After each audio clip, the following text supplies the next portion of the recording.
มาเอาอยู่น้ำกันให้มันกุ้มชั่วโมงนี่เร็วๆมันสิเมื่อป้ากันเองเลยนี่นะมันส้มคิดฮอดนะนี่นะถ่ายคลิปไปเบิ้งก็นี่ดูจ้าอีหยังอะไรไปเปล่าใครใส่นุกอยู่ใส่บ่ใส่นุกสี่ดุกมาทำสี่ดุกสี่นุกก่อน พ้นกันเลยสิเสียพี่น้องเอ้ยสิเมื่อ ใส่เกือบบุ สิได้ใส่ผ้ากันฝนเมื่อ เกือบบุมาทำนี่ เดี๋ยวนี้ลงมาก็บ่ได้นอนนะวินเลยเนาะจ้าเอ้ยจ้าใกล้แล้วพี่น้อง เลยนะอย่างไรแท่งอ้าวก่อนนะก่อนอ้าวกับแท่งก่อนใส่เบิ้งกับกาบนี่เด็กเบิ้งบ่กับกาบแท่งอ่ะแท่งอย่างไร เขากินฮอดกันพี่น้องเลย ไม่เลย กินฮอดกัน มาพอกันบ่ได้พอชั่วโมงผัดเมื่อป้ากันอีกแล้วขึ้นงอทางออกจะออกทางใดพี่น้องเลยมาส่งกับเขาป่ากระต่ายน้ำย่อยเพิ่นเฮ็ด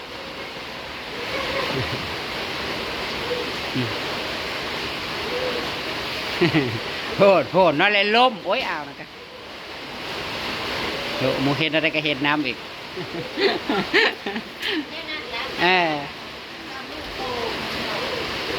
หากกันได้ไข่อยู่ได้ละมันบดดื้อมันบดแซงออกไปเล่นเองมันปะใดมันเป็นคนบ่มักเปื้อนเดี๋ยวทำเอาเล่นให้มันพอชั่วโมงหนึ่งพอมีแหง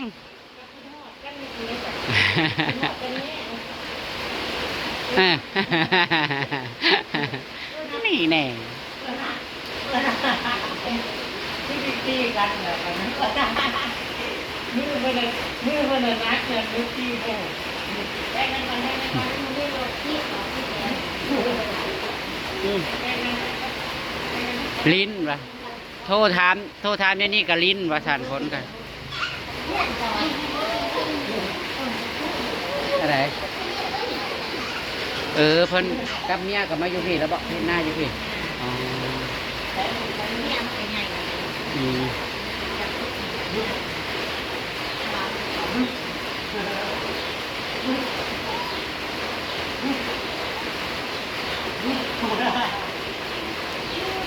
ขากแล้วเนาะมันขากแล้วเนาะโอ้ย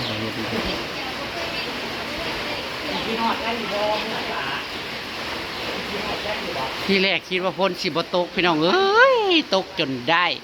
คือว่าแจ้งแดดแจ่มออกมาเมื่อเช้านี่เพิ่นว่าโอ้ยที่แรกกับบริบาสีมาเพิ่นว่าโอ้ยมันคือแดดเฮ้ยเพิ่นว่าไปลงไปส่งป่าให้แม่เพิ่นว่าฝนสิบ่ห้ำหัวบ่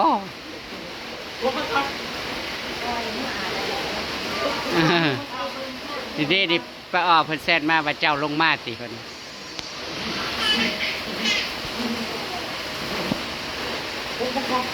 เอาให้มันสมคิดฮอดเอาถูเอากินนะ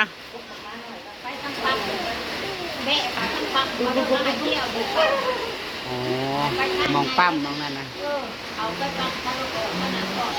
อือหือ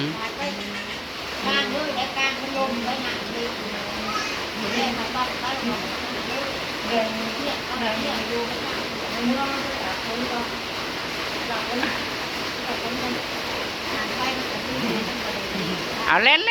บบนี้โอ้ยเล่นนะเบิ้งทางแน่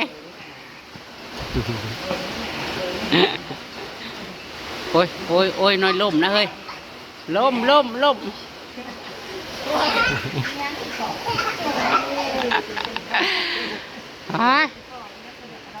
โอ้ยเอาไปเลยบาทนี่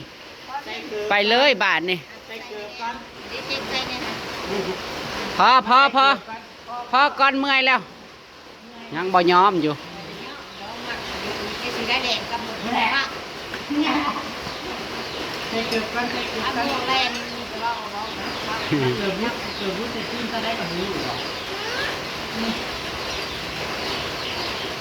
ผลยังแหน่อยู่โอ้ย12 ปีแล้วพี่น้องเอ้ยปี7 เดือนแล้วนี่นะเดือนไอ้เหลี่ยมเสาลูกวิ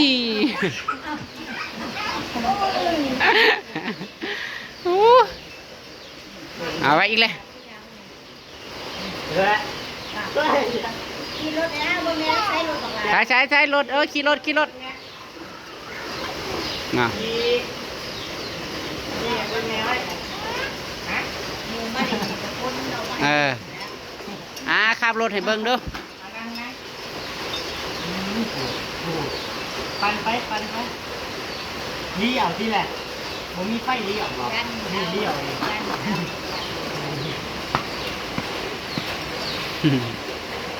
เลี้ยวต้นมาไล่เลี้ยวต้นมาไล่เป็น เด้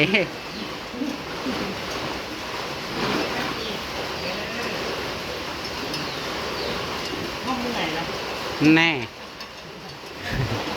เมื่อยไว้เท่นเนาะเอามันส้มคิดฮอดแม่ดาวิน เล่นน้ำคอยให้เจ้าส้มคิดฮอดคอยดูนี่ฟ้าเมื่อยแท้เนาะ เวลาเต้นมาเนาะถ้ามีคนขี่เต้นเนาะ เพิ่นมากได้คันยนต์ประคอบ่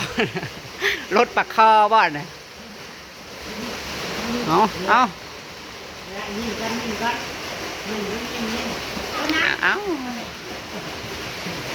คักแล้วมีผู้เล่นนะคักแล้ว อย่าไปตั้งหมดข้าวใด เบิ่งหน้าเด้อเท้า อย่าไปตั้งหมดข้าว ขาเพิ่นน่ะกำก้อยอยู่ค่ะ เนี่ย เ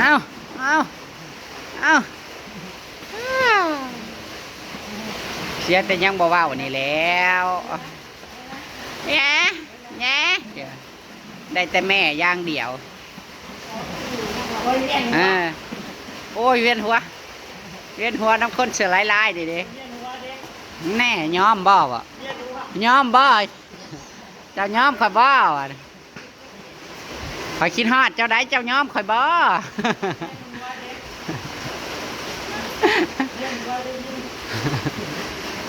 ตายพี่น้องสิได้ตากฝนแย่ๆได้นี่เมื่อพี่ลุยรอได้นี่นะ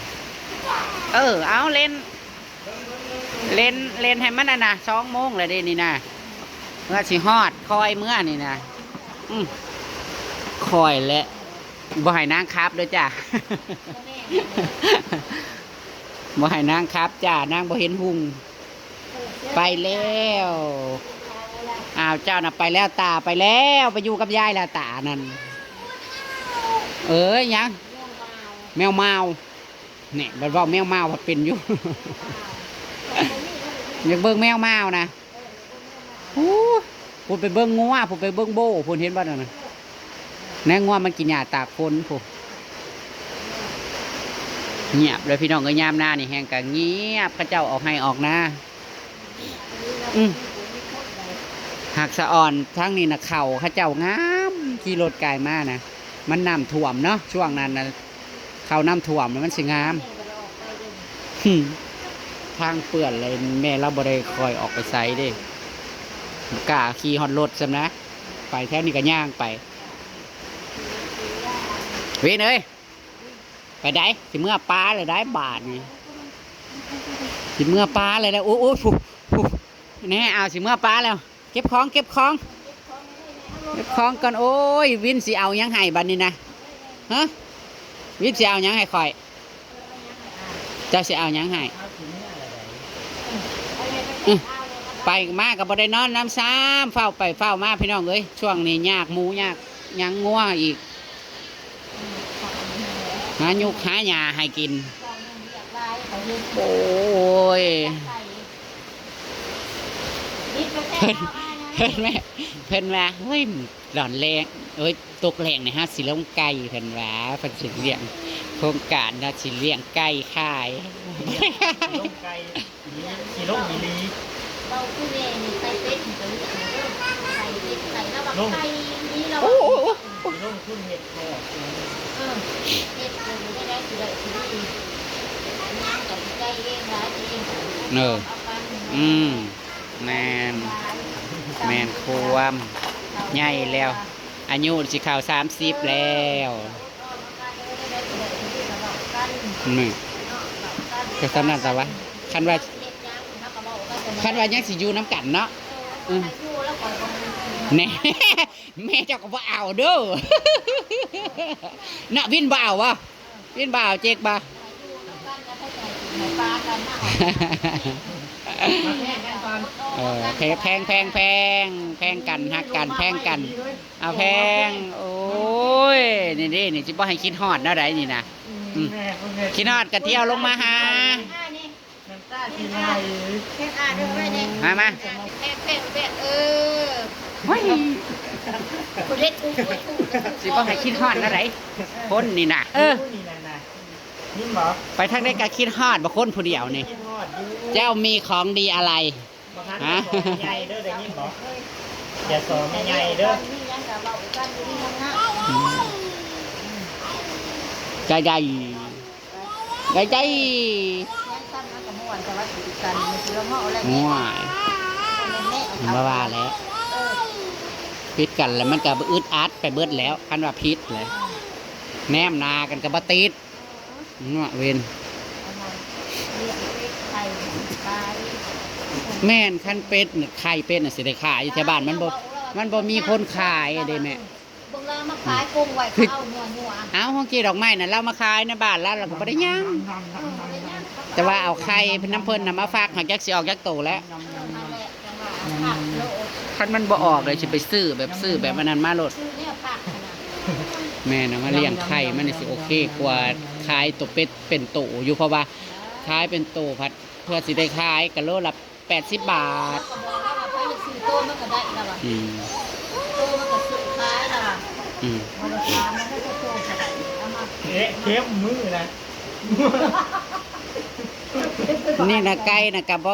ขายกันละหน่อยเนี่ยค่ะยายนี้แล้วขายอ้าวลางเทื่อก็ให้เล่าไปอันครัว